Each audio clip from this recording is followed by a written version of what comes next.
ఒక bomb పేల్చాడు. Senior లీడర్లు సీఎంని కలుస్తున్నారు. బీజేపీకి సంబంధించిన సీనియర్ లీడర్లు. ఇలాగైతే పార్టీ ఇక్కడ అధికారంలోకి వస్తుందా, వీళ్ళని రిటైర్ చేసి పారదొబ్బాలి అనే కోణంలో మాట్లాడుతున్నాడు.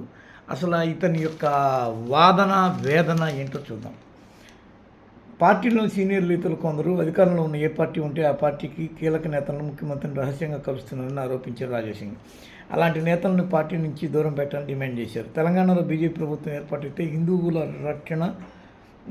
ఏర్పాటైతేనే హిందువులకు రక్షణ ఉంటుందని స్పష్టం చేశారు. కొంతకాలంగా పార్టీ కార్యక్రమాలకు దూరంగా ఉంటున్న రాజాసింగ్ పార్టీలో జరుగుతున్న పరిణామాలపై ఆయన తీవ్ర ఆవేదన వ్యక్తం చేశారు, అసంతృప్తి వ్యక్తం చేశారు. పార్టీ రాష్ట్ర నాయకత్వం రెడ్డి సామాజిక వర్గం చేతుల్లో ఉందని బాహటంగానే ప్రకటించారు.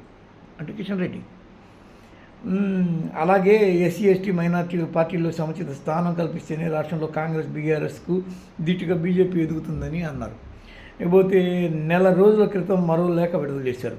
అలాగే ఇటీవల జరిగిన బీజేపీ జిల్లా అధ్యక్షుల ఎన్నికపైన అసహనం వ్యక్తం చేశారు. హిందువుల పండగపైనే ఆంక్షలు ఎందుకు అని చెప్పి విరుచుకుపడ్డారు. సరే, ఇప్పుడు ఓవరాల్గా పార్టీ సీనియర్లు ఎవరు అని చూస్తే కిషన్ రెడ్డి. ఇందాక రెడ్లమ్మ చేతుల్లో ఇదంతా పార్టీని పెట్టేశారా అన్నాడు. కిషన్ రెడ్డి ఒకడు, దత్తాత్రేయ ఒకడు, లక్ష్మణ్ ఒకడు, వీళ్ళు సూపర్ సీనియర్స్ ఇక్కడ.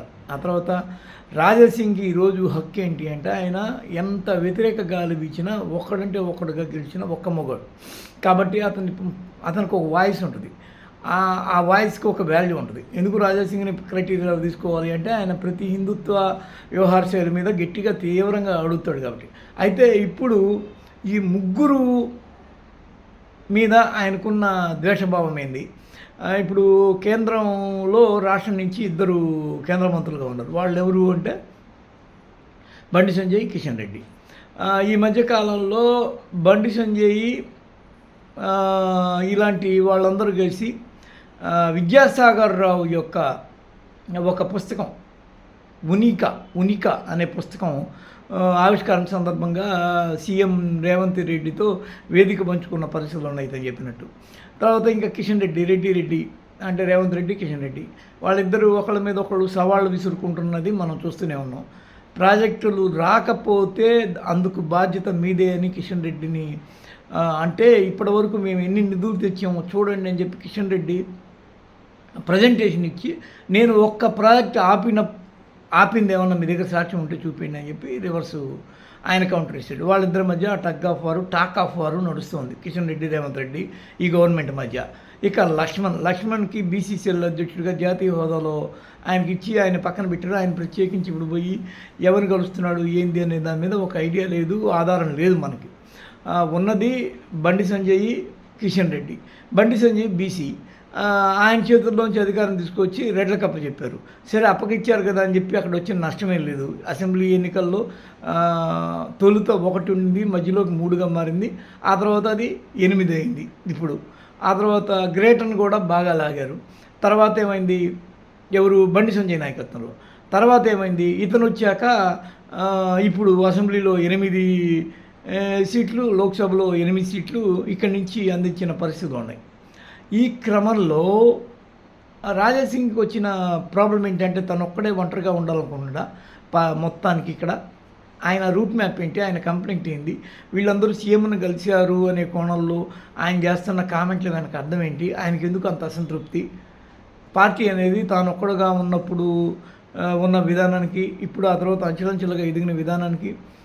మీకు ఒక్క బీజేపీ సీటు 2018లో వచ్చిన తర్వాత 2024 నాటికి గ్రేటర్లో అసెంబ్లీలో 8, గ్రేటర్లో 40 పైచీలకు, అసెంబ్లీలో 8, పార్లమెంట్లో 8, ఆ తర్వాత ఎమ్మెల్సీలు 2.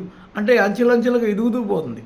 మరి అంతేకాకుండా స్థానిక ఎన్నికల్లో కూడా బీభత్సమైన పోరాటం చేయడానికి షురూ అయింది. చాప కింద నీరులాగా పార్టీ వెళ్తుందనే పేరు ప్రచారము జరుగుతుంది. ఎందుకంటే పార్టీ ఎదుగుదల ఇక్కడ అంకెల రూపంలో కనిపిస్తుంది కదా.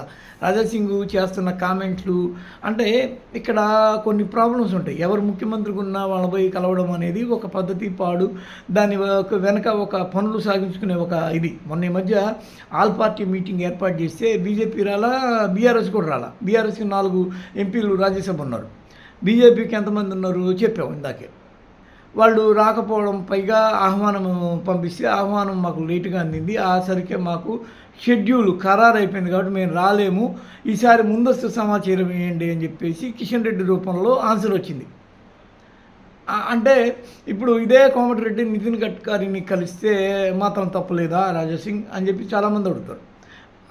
అదే కోమటిరెడ్డి చాలా సార్లు చెప్పాడు. మేము కాంట్రాక్టర్లం, ఆయన కేంద్ర రవాణా శాఖ మంత్రి. చాలా ప్రాజెక్టుల విషయంలో మేము ఒకరికొకరు ఇచ్చిపుచ్చుకోవడం, మాట్లాడుకోవడం జరుగుతూ ఉంటుంది. ఈ వ్యవహారాల్లో నన్ను ఊరికే అనవసరంగా తప్పుపట్టబాకండి, నేనేం చేసిన రాష్ట్రం కోసమే అన్నాడు. వీళ్ళ పరిస్థితి కూడా అంతే కదా రాజాసింగ్. మళ్ళీ దీనిలో నువ్వు కొత్త ఎత్తుగడ వేసి కొత్త మాట తెరలేపి వీళ్ళందరూ పాతివర్త్యం తప్పు, నా ఒకటి పాతివర్త్యమే కరెక్ట్ అంటే నీ ఒకటి పాతివర్త్యం కరెక్ట్గా ఉన్నప్పుడు నువ్వు ఒక్కడివే ఉండవు. ఇప్పుడు అట్ట కాదు కదా, వీళ్ళు ఏవేవో రాజకీయాలు ఆలోచనలు చేసావు, మంచి చేసావు, మంతనాలు చేసావు. చాలామంది ఎక్కువయ్యారు కదా, 40+, 8, 16, మళ్ళీ ఒక 2, 18, 50 పైచీలకు అధికారిక పదవుల్లో ఉన్నారు ఇక్కడ, రాజ్యాంగబద్ధమైన పదవుల్లో. ఓ పక్క గవర్నర్ కూడా బీజేపీ వాడే, జిష్ణుదేవ్ వర్మ. అంటే బీజేపీ యొక్క ప్రాతినిధ్యం ఇక్కడ బలంగానే ఉంది, స్ట్రాంగ్గానే ఉంది.